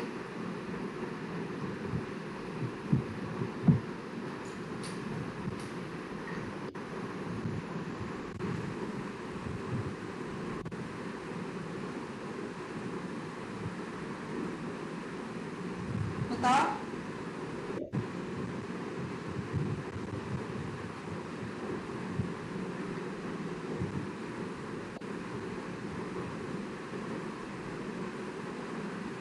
AlCl3 में लीस्ट कोवेलेंट कैरेक्टर होगा। क्या बात करके सच बता, ध्यान से देख। मैम AlCl3 में मोस्ट होगा। मोस्ट होगा यस मैम। या लीस्ट होगा? अच्छा हाँ ठीक। क्या होगा बताओ, मोस्ट या लीस्ट? मोस्ट। ना, most. LiCl AlCl3 will have most covalent character. अब क्या हुआ है, क्यों हुआ है, जरा देखिए यहाँ पे। सबसे पहले तो बेटा आप चार्ज देखिए, चार्ज आप देख पा रहे हैं Na+ है, Mg+2 है और Al+3 है। तो चार्ज के बेसिस पे चार्ज बढ़ेगा कैटायन का तो कोवलेंट कैरेक्टर बढ़ेगा, तो भी मोस्ट इसी का आ रहा है। और अगर साइज के बेसिस पे देखा जाए तो कैन यू जस्ट सी कि दे आर आइसोइलेक्ट्रॉनिक, और अगर ये आइसोइलेक्ट्रॉनिक है तो भी सबसे छोटा साइज किसका होगा, Al+3 का होगा। Al+3। साइज और चार्ज ज्यादा तो कोवलेंट कैरेक्टर बढ़ जाएगा, है ना। Yes ma'am. तो इसलिए आप जाने AlCl3 को आप जनरली इस तरीके से लिखा हुआ पाएंगे। बट कभी आपने NaCl को ऐसे लिखा है, यही जो बता रही थी, ऐसे NaCl को तो ऐसे नहीं लिखते, बट AlCl3 को ऐसे लिखते हैं। क्यों? क्योंकि AlCl3 के अंदर कोवलेंट कैरेक्टर ज्यादा है, आयनिक कैरेक्टर कम है, जबकि NaCl के अंदर आयनिक कैरेक्टर ज्यादा है और कोवलेंट कैरेक्टर कम है। मैम सबको समझ? हाँ जी मैम लैटिस एनर्जी का भी केस ले सकते हैं ना इसमें? नहीं, मैं तो कोवलेंट कैरेक्टर चेक कर रही हूँ ना बेटा, कोवलेंट कैरेक्टर। हाँ जी मैम, लैटिस एनर्जी और कोवलेंट कैरेक्टर का सेम ही कंक्लूजन है, they both depend the same way. तो लैटिस एनर्जी को निकाल के फिर कोवलेंट कैरेक्टर से रिलेट ऐसे कर सकते हैं? नहीं, ये एकदम गलत चीज है। क्यों? क्योंकि लैटिस एनर्जी बेटा किसके लिए डिफाइंड है, आयनिक कंपाउंड्स के लिए डिफाइंड है। Yes ma'am. तो उससे कोवलेंट कैरेक्टर को कैसे जज करेगा। अब एक बात बता, लैटिस एनर्जी अगर देखा जाए तो AlCl3 की हाईएस्ट होनी चाहिए, है ना, हाई है ना। Yes ma'am. लेकिन इसका कोवलेंट कैरेक्टर भी हाईएस्ट है। बट क्या यस ये चीज आपस में कॉन्ट्राडिक्टरी नहीं है? Lattice energy is defined for ionic compound, yes ma'am. तो कोवलेंट कैरेक्टर हाईएस्ट कैसे हुआ? यस समझ रहे हो बात को? इसलिए इन दोनों को मिक्स नहीं करना, इनकी खिचड़ी नहीं बनानी, ये दोनों इंडिपेंडेंट है एक दूसरे से, ठीक है। लैटिस एनर्जी और कोवलेंट कैरेक्टर इंडिपेंडेंट फैक्टर, हालांकि वो ऑपरेट सेम तरीके से कर रहे हैं, लेकिन आप देख पा रहे हो ये सिर्फ क्वालिटेटिव एस्पेक्ट है, क्वांटिटेटिव नहीं है। क्योंकि लैटिस एनर्जी का भी तुमने क्वालिटेटिव भी पढ़ा है और कोवलेंट का भी तो क्वालिटेटिव पढ़ा है, परसेंटेज तो निकाल नहीं पा रहा कोवलेंट की, है ना। इसलिए इन दोनों को आपस में मर्ज नहीं करना। लैटिस एनर्जी चाहे सेम तरीके से वेरी कर रही है, चाहे डिफरेंट तरीके से वेरी कर रही है, वो एक अलग चीज है, और कोवलेंट कैरेक्टर एक अलग चीज है। बात क्लियर? साइज के बेसिस पे बताना। इन सब में से साइज छोटा, ये सेकंड एग्जाम सबसे छोटा साइज Al3+ का होगा, क्योंकि इन सब में 10 इलेक्ट्रॉन है, और आइसोइलेक्ट्रॉनिक स्पीशीज में जितना ज्यादा पॉजिटिव चार्ज उतना छोटा साइज।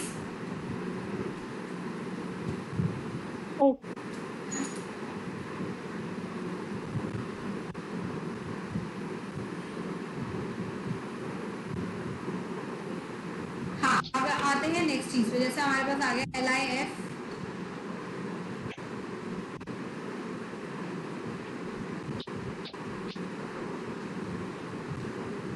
बताओ जरा कोवलेंट कैरेक्टर।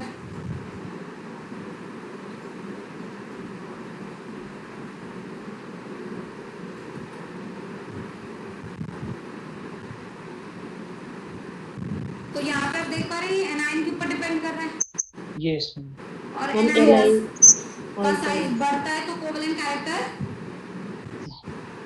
बढ़ता है। LIF का सबसे बड़ा होगा, LIF then NAD। greatest and LI।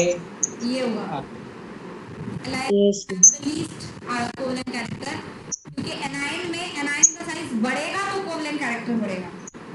समझ पा रहे हैं देवांश? ओके। अब यस मैम। लैटिस एनर्जी और कोवलेंट कैरेक्टर अलग हो गए, है ना।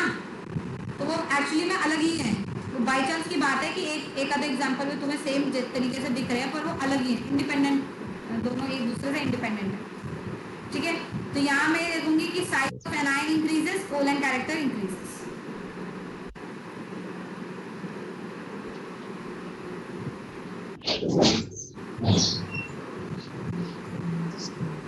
बात होगी सबको क्लियर? हटा दो ये एग्जांपल्स।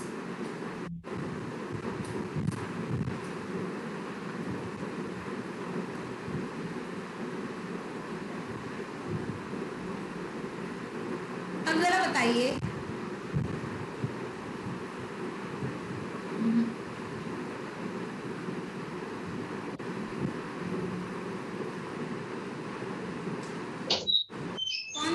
बॉन्ड में कोवेलेंट कैरेक्टर्स आते हैं।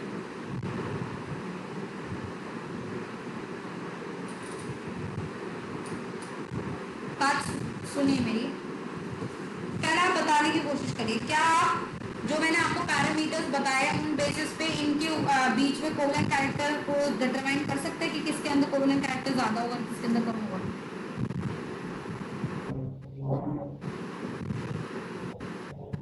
Yes ma'am. कर सकते हैं, बताओ।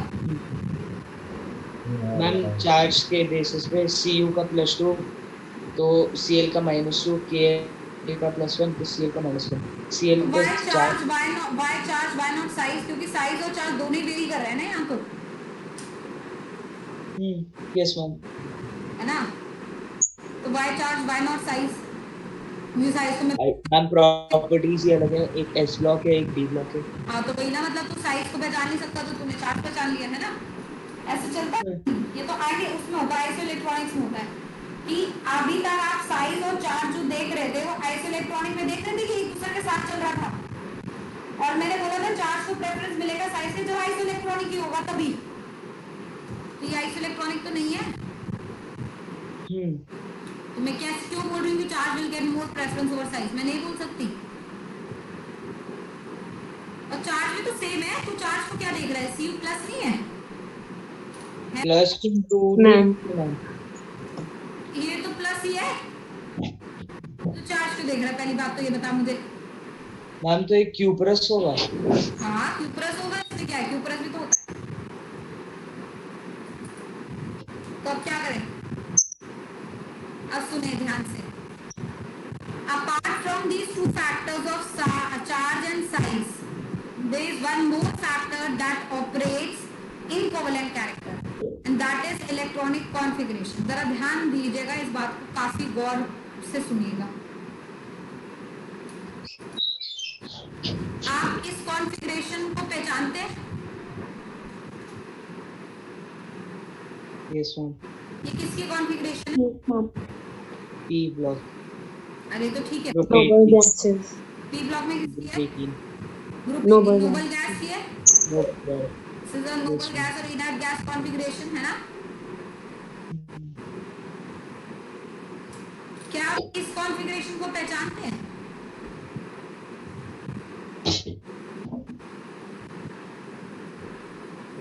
जिंक के फैमिली। अरे ध्यान से, नहीं, कॉपर एंड जिंक फैमिली। अरे ध्यान से।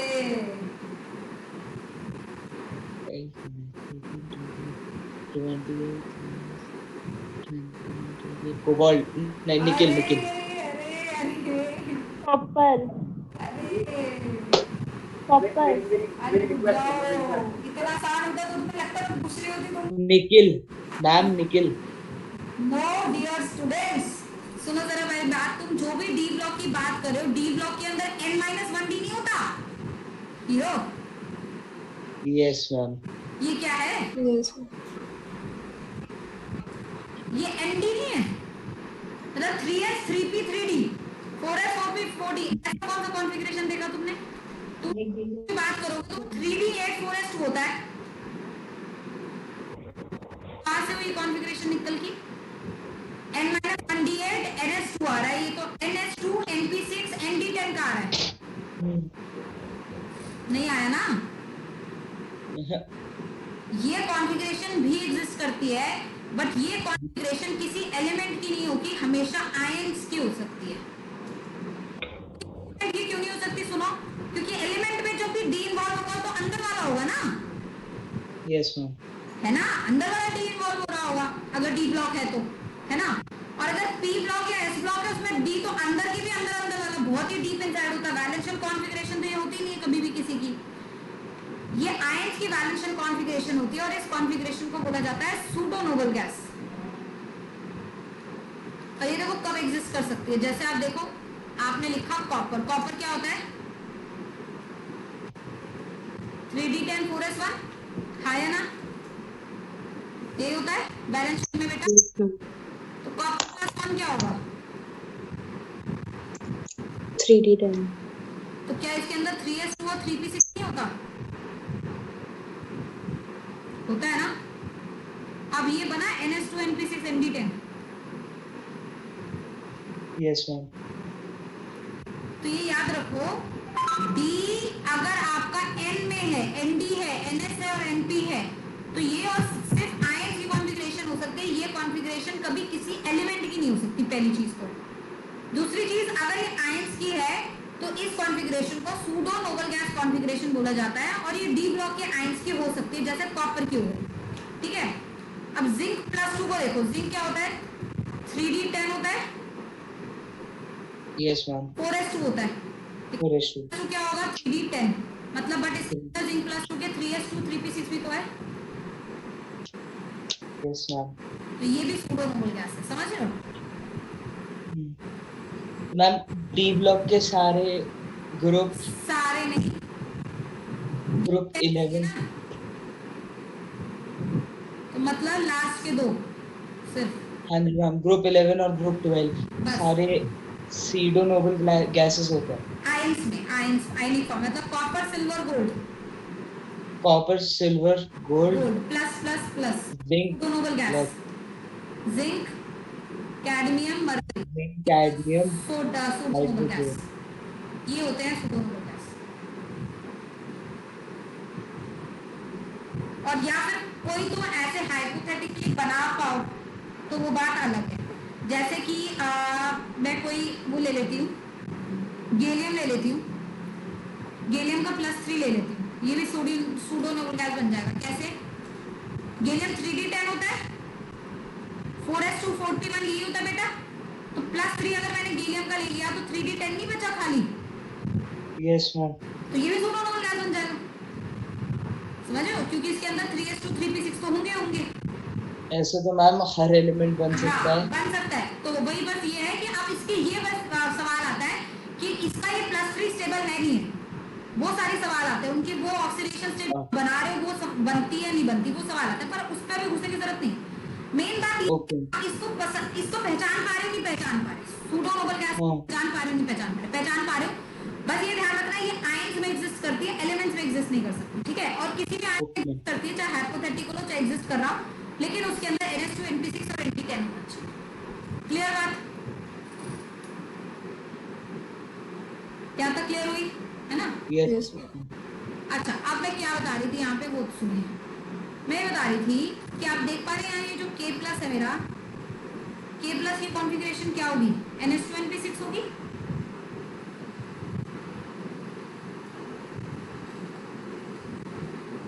क्योंकि 3s2 3p6 होगा ना खाली इसका वैलेंस शेल, आया ना। और C+ क्या है, 3s2 3p6 3D10 pseudo noble gas. अब देख पा रहे हैं इन दोनों में सिमिलैरिटी मिल रही है, एक नोबल Yes. बन रहा है और दूसरा क्या बन रहा है, सूडो नोबल गैस। अब ये बताइए कि सूडो नोबल गैस में आपको दिख रहा है डी इलेक्ट्रॉन्स प्रेजेंट है, और डी इलेक्ट्रॉन्स का क्या होता है, Poor shielding. और पुअर शील्डिंग इफेक्ट की वजह से क्या होगा, शील्ड नहीं कर पाएगा न्यूक्लियर चार्ज, थोड़ा सा क्या हो जाएगा, Z effect will increase. Increase increase हो जाएगा। तो अगर Z इफेक्ट इंक्रीज करेगा तो साइज थोड़ा सा क्या हो जाएगा, Decrease. डिक्रीज। तो यहाँ पे भी साइज ही देखना है, बट क्योंकि मैं डायरेक्टली साइज नहीं देख पाती तो मैं noble pseudo noble gas configuration की मदद लेती हूँ कि यहाँ पे इनके अंदर कॉपर+2 जिसके अंदर सूडो नोबल गैस है उनके अंदर हमेशा Z इफेक्टिव ज्यादा होगा, Z इफेक्टिव ज्यादा होने की वजह से कोवलेंट कैरेक्टर भी क्या होगा, ज्यादा होगा। बोलो बात समझ आई है, तो लिख सकते हैं ionic compound having ion with pseudo noble gas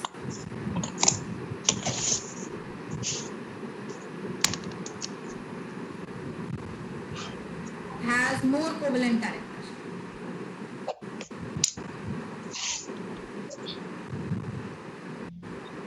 बोले बात क्लियर है नहीं है, मैम हाँ जी मैम जब ये साइज डिक्रीज हुआ सूडो नोबल गैस का, तो कोवेलेंट कैरेक्टर इंक्रीज करेगा। हाँ कोवेलेंट कैरेक्टर बढ़ा है, लेकिन सच बताऊं मैं साइज के बारे में देखना ही नहीं चाहती, क्योंकि साइज डिक्रीज होगा फिर ये बड़ी दिक्कत की बात आती है कि सही में साइज डिक्रीज होगा नहीं होगा, क्योंकि कि साइज एक डिफरेंट चीज है। आप जेड इफेक्टिव से देखो ज्यादा बेटर है। जेड इफेक्टिव बढ़ेगा तो नोबल क्या वो बढ़ेगा, कोलन कैरेक्टर बढ़ेगा।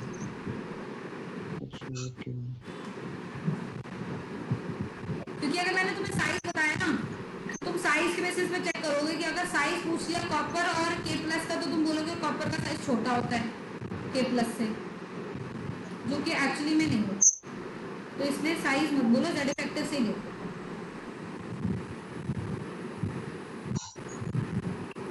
अब ठीक है देवांश, यस मैम। क्लियर होगी? सूडो नोबल गैस में साइज की बात करनी ही नहीं है मतलब। हाँ, बस सूडो नोबल गैस में ये देखो कि सूडो नोबल गैस के अंदर जेड इफेक्टिव ज्यादा होता है, ये चेक करो बस कि जेड इफेक्टिव ज्यादा होगा तो ऑफ कोर्स उसके अंदर वो कोलन कैरेक्टर ज्यादा होगा। बात clear? Yes ma'am.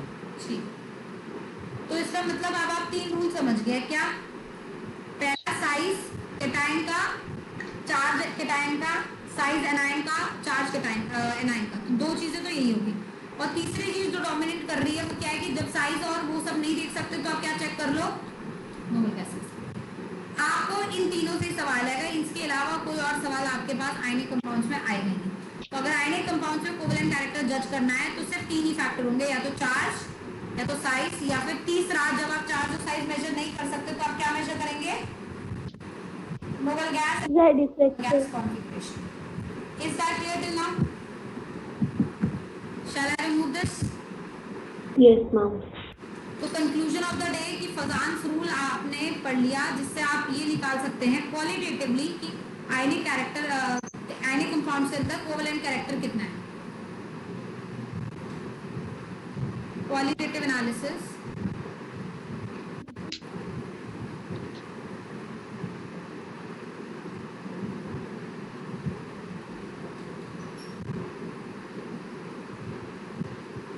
Of covalent character है,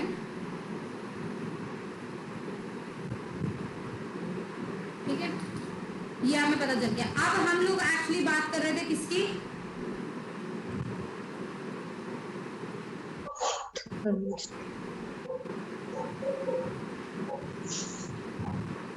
of ionic compound. Thermal stability of ionic compound में जैसे मैंने कहा था 2 फैक्टर डिपेंड करते हैं, एक लैटिस एनर्जी और दूसरा कि कितना कोवेलेंट कैरेक्टर है, मतलब polarisation.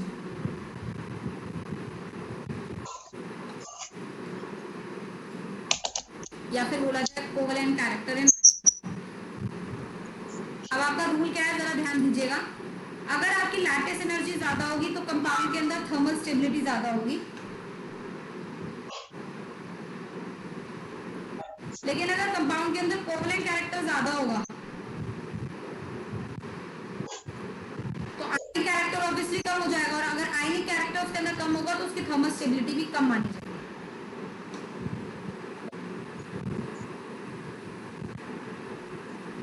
Now can you just see कि दोनों फैक्टर एक दूसरे को क्या कर रहे हैं, यहाँ पे अपोज कर रहे हैं, है ना। लैटिस एनर्जी और कोवेलेंट कैरेक्टर थर्मल स्टेबिलिटी के मामले में एक दूसरे को क्या कर रहे हैं, अपोज कर रहे हैं। अब कौन सा फैक्टर कहाँ देखना है, कहाँ पे कौन सा रूल लगेगा, ये हम लोग अगली क्लास में जो है डिस्कस करेंगे। लेकिन फिलहाल के लिए आज जो आप लोगों ने डिस्कस करा उसमें आप लोगों को कोई डाउट किसी तरीके का? No ma'am. राइट, तो पॉइंट ये है थर्मल स्टेबिलिटी देखनी है। तो अब ये दोनों फैक्टर्स क्योंकि अपोजिंग फैक्टर्स हैं, ये एक दूसरे के साथ क्या करेंगे, कंपटीशन, है ना। अब यहाँ ये आएगा कि कोवेलेंट कैरेक्टर देखूं, लैटिस एनर्जी देखूं, फजान्स रूल देखूं, क्या देखूं, क्योंकि अगर फजान्स रूल देखेंगे तो रिजल्ट ऑपोजिट आएगा, लैटिस एनर्जी देखेंगे तो मे पॉसिबल के रिजल्ट ऑपोजिट आएगा। इसलिए कहाँ पे क्या डोमिनेंट रोल प्ले करता है ये समझना बहुत जरूरी है, और इसी से बहुत सारे कंपाउंड्स आते हैं। हालांकि स्कूल के करिकुलम के बेसिस पे ये आपका एक चैप्टर है एस ब्लॉक, जो आपके स्कूल में पढ़ाया जाएगा, उसमें पूछा जाएगा। लेकिन अब एस ब्लॉक तक वेट कौन करेगा, जब आयनिक कंपाउंड्स पढ़ा रहे हैं तब की चीज तभी डिस्कस हो जानी चाहिए। जब आप अच्छी बुक से सवाल सॉल्व करेंगे तो ये सारे सवाल आपको केमिकल बॉन्डिंग में मिलेंगे, इनमें से कोई भी सवाल आपको आयनिक कंपाउंड में नहीं मिलेगा। इसलिए ये सारी चीजें मैं आपको केमिकल बॉन्डिंग में ही पढ़ा दूंगी, ठीक है। बात क्लियर? अब क्लास में हम लोग ये डिस्कस करेंगे थर्मल स्टेबिलिटी कैसे देखते हैं और साथ साथ सॉलिडिटी कैसे देखते हैं, और अगली क्लास आप लोगों के आपके लिए काफी इंपॉर्टेंट होने वाली है, थोड़ी सी कंफ्यूजिंग भी हो सकती है, बट कोई बात नहीं, इतनी भी डिफिकल्ट नहीं है, सबको समझ आ जाएगा। बट यहाँ किसी को कोई डाउट तो नहीं है? No ma'am. मैम हाँ जी, मैम नोबल गैस कॉन्फ़िगरेशन ज्यादा स्टेबल होगी स्यूडो नोबल गैस से। नोबल गैस कॉन्फ़िगरेशन ज्यादा स्टेबल होगी सूडो नोबल गैस से, बिल्कुल बात सच है। क्यों ज्यादा स्टेबल ओके होगी है क्या? क्योंकि चार्ज बर्डन होगा मतलब लाइक एक चार्ज बटन की बात नहीं है, बात ये है कि आप सूडो नोबल गैस को क्रिएट कर दो ना, क्योंकि वो आयंस में बनती है, तो आप क्रिएट कर रहे हो, और नोबल गैस तो एग्जिस्टेंट है ना, है ना। सूडो नोबल गैस अपने आप अलोन एग्जिस्ट नहीं करती, आप उन्हें क्रिएट कर दो, because ions are always created, है ना।